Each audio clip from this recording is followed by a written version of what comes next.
Mardi 5 juillet 2022, Le Parisien a dévoilé le nom de l'animateur qui remplacerait Michel Drucker à la rentrée sur France 2. À la surprise générale, c'est une ancienne star de la chaîne qui s'apprête à faire son grand retour. Après 24 ans passés sur France 2, Vivement Dimanche sera diffusé dès la rentrée sur France 3. Invité dans l'émission Chez Jordan pour Télé Loisirs, Michel Drucker avait assuré « C'est une chaîne très proche de moi.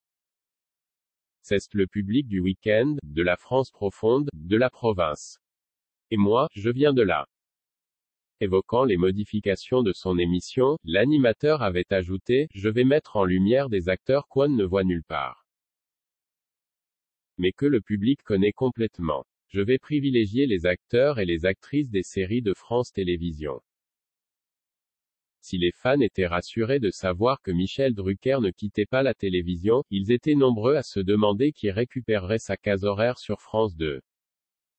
Mardi 5 juillet 2022, Le Parisien a indiqué que c'est Frédéric Lopez qui ferait son grand retour.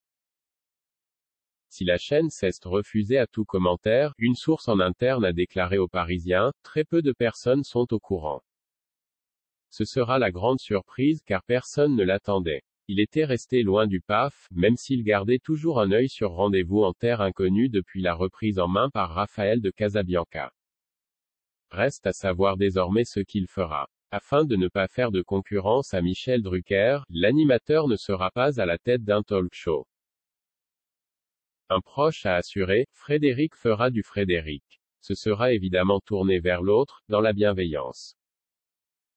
Mais ce ne sera pas un ça commence aujourd'hui bis. France 2 a déjà Faustine Bollaert qui marche en semaine. ILNY a pas besoin de faire la même chose. Frédéric Lopez s'apprête à faire son grand retour. Depuis son départ de Rendez-vous en terre inconnue, Frédéric Lopez s'était fait discret. Un ami proche a confié au Parisien, il s'est reclus chez lui dans les Cévennes, loin du téléphone mais pas de la télévision. Il a continué à travailler sur pas mal de projets, mais rien ne s'était concrétisé jusqu'ici. Il a toujours fait ça dans le plus grand secret, donc difficile de savoir pourquoi ça ne s'est pas fait.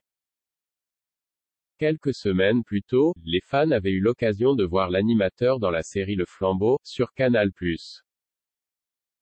Alors, il avait interprété le rôle d'un animateur disparu de la circulation.